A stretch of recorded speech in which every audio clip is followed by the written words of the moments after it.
Dean Ambrose এবং Roman Reigns বাস্তবিক জীবনে তারা খুবই ভালো বন্ধু।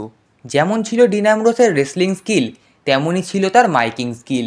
তো এই সমস্ত কিছু জানার পরেও কেন ডাব্লিউডাব্লিউই ছাড়লেন, নাকি ছাড়তে বাধ্য হলেন ডিন অ্যামব্রোস, সমস্ত কিছু নিয়ে আজকের এই ভিডিওটিতে ডিসকাস করব। So hey guys, I am Ankur and you watching wrestling TV. সবার প্রথম যে কারণটিকে নিয়ে তুলে ধরবো সেটি হলো ডিন অ্যামব্রোসের ফ্রিডম।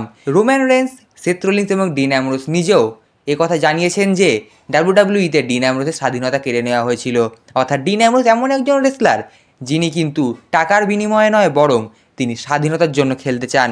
অর্থাৎ ডিন অ্যামব্রোস এমন একটা পর্যায়ে চলে গিয়েছিলেন যেখানে তার কোনো কথাই ডাব্লিউডাব্লিউ শুনতো না, বরং ডাব্লিউডাব্লিউ ডিন অ্যামব্রোসকে যেটা বলতো ডিন অ্যামব্রোসকে সেটাই করতে হতো।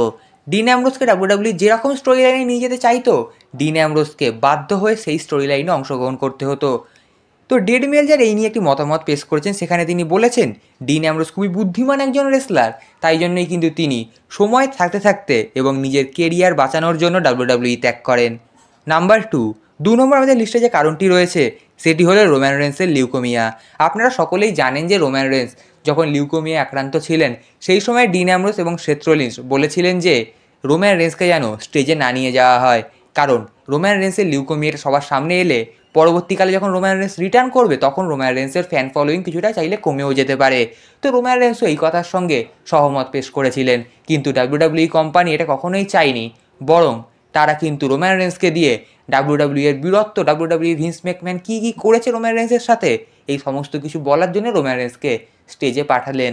তো এই সমস্ত কিছু দিয়ে বোঝাই যাচ্ছে ডিন অ্যামব্রোসের কথার কিন্তু কোনো রকম কাজই হতো না ডাব্লিউডাব্লিউ কোম্পানিতে।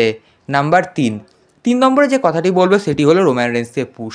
অর্থাৎ যেখানে রোম্যান রেন্স এবং সেথ রোলিন্সকে ডাব্লিউডাব্লিউ কোম্পানি এত হাই লেভেলে পুশ দিচ্ছে, সেখানে ডিন অ্যামব্রোসকে কিন্তু মিড কার্ডে নিয়ে আসা হয়েছিল। অর্থাৎ আমরা দেখতেই পেয়েছিলাম বর্তমান সময়ে রোম্যান রেন্স এবং সেথ রোলিন্স কিন্তু প্রায় টপ লেভেলের জায়গাতে রয়েছেন, এবং ডিন অ্যামব্রোস কিন্তু ডাব্লিউডাব্লিউই টপ লেভেল থেকে বরং মিড লেভেলে নিয়ে আসতে চেয়েছিল। ডিন অ্যামব্রোস, যিনি একজন গ্র্যান্ড স্ল্যাম চ্যাম্পিয়ন, তাকে ডাব্লিউডাব্লিউই ধীরে ধীরে টপ লেভেল থেকে মিড লেভেলে নিয়ে আসছিল। তো এই সমস্ত কিছু ডিন অ্যামব্রোসের কেরিয়ারে এফেক্ট করতো, তাই সময় থাকতে থাকতে ডিন অ্যামব্রোস ডাব্লিউডাব্লিউ ছাড়তে বাধ্য হয়। 4 নম্বরে আমাদের লিস্টে যে কারণটিকে রেখেছি সেটি হলো ডিন অ্যামব্রোসের সঙ্গে ব্রক লেসনারের রেসেলমেনিয়া 32-তে ম্যাচ।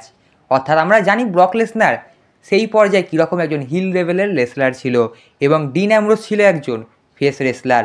তো ডিন অ্যামব্রোস অনেকবার ডাব্লিউডাব্লিউ কোম্পানিকে বলেছিলেন যে তিনি তৎকালীন সময় ব্রক লেসনারের সাথে ম্যাচ খেলার জন্য প্রস্তুত নয়, কিন্তু কে শোনে কার কথা। অর্থাৎ ডাব্লিউডাব্লিউ কোম্পানি শুধুমাত্র নিজের বাজেট বৃদ্ধির জন্যই ডিন অ্যামব্রোসকে সেই ম্যাচে খেলার জন্য অংশগ্রহণ করিয়ে দেয় এবং আগে থেকে তাদের মধ্যে স্টোরি লাইনটি কন্টিনিউ করিয়ে দেয়।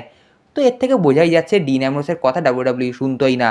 অর্থাৎ ডিন অ্যামব্রোস যেখানে না করতো, ডাব্লিউডাব্লিউ সেটাকেই হ্যাঁ বলে তাদের স্টোরি লাইনটি কন্টিনিউ করে দিত। তো এই সমস্ত কিছু চলার পরে ডিন অ্যামব্রোস এক পর্যায়ে বাধ্যই মাত্র হয়েছিলেন যে তিনি ডাব্লিউডাব্লিউতে আর থাকবেন না। সর্বশেষ যে কারণটিকে নিয়ে উল্লেখ করব সেটি হলো ডিন অ্যামব্রোসের একদম ফানি ক্যারেক্টারে পরিণত হওয়া। একদম সিল ভেঙে যাওয়ার পরবর্তীতে যখন আমরা দেখতে পাই 3 জন রেসলার 3 দিকে চলে যায়, সেখানে রোম্যান রেন্স এবং সেথ রোলিন্সকে ডাব্লিউডাব্লিউ যেভাবে পুশ দিয়ে টপ লেভেলে নিয়ে যাচ্ছিল, ঠিক সেখানেই ডিন অ্যামব্রোসকে ডাব্লিউডাব্লিউ একটি ফানি ক্যারেক্টারে তৈরি করতে চেয়েছিল। অর্থাৎ মুখে মাস্ক দিয়ে আমরা কিন্তু আপনার স্ক্রিনে তাকালে যেটা দেখতেই পাচ্ছেন। তো মূলত এই সমস্ত কারণেই যেটা ডিন অ্যামব্রোসের কেরিয়ার এফেক্ট করতো এবং ডিন অ্যামব্রোসের কেরিয়ারের গ্রোথ আরও নিচের দিকে নিয়ে যাচ্ছিল। এই সমস্ত কিছু জানার পরেও কিন্তু ডিন অ্যামব্রোস ডাব্লিউডাব্লিউতে থাকতে চায়নি, তাই ডিন অ্যামব্রোস ডাব্লিউডাব্লিউ ছাড়তে বাধ্য হয়। তো বর্তমানে ডিন অ্যামব্রোস এইডাব্লিউতে এখন একজন টপ লেভেলের সুপারস্টার, এবং এইডাব্লিউ অর্থাৎ বর্তমানে ডাব্লিউডাব্লিউতে রোম্যান রেন্স এবং সেথ রোলিন্স যে লেভেলের সুপারস্টার, এইডাব্লিউতে কিন্তু ডিন অ্যামব্রোস সেই লেভেলেরই সুপারস্টার, এবং 1 নম্বরে কিন্তু এইডাব্লিউর বর্তমানে রয়েছেন ডিন অ্যামব্রোস। তো এই সমস্ত কিছুর পরেও আপনাদের কি মনে হয় ডিন অ্যামব্রোস আবার ডাব্লিউডাব্লিউতে রিটার্ন করবে? তো অবশ্যই কমেন্ট বক্সে কমেন্ট করে জানাবেন। তো এই ছিল আজকের ভিডিও। আজকের ভিডিও সম্পূর্ণ নিয়ে ডিসকাস করলাম কী কারণে ডিন অ্যামব্রোস ডাব্লিউডাব্লিউ ছাড়তে বাধ্য হয়েছিল। ভিডিও ভালো লাগলে অবশ্যই লাইক, কমেন্ট, শেয়ার এবং সাবস্ক্রাইব করতে ভুলবেন না। ধন্যবাদ।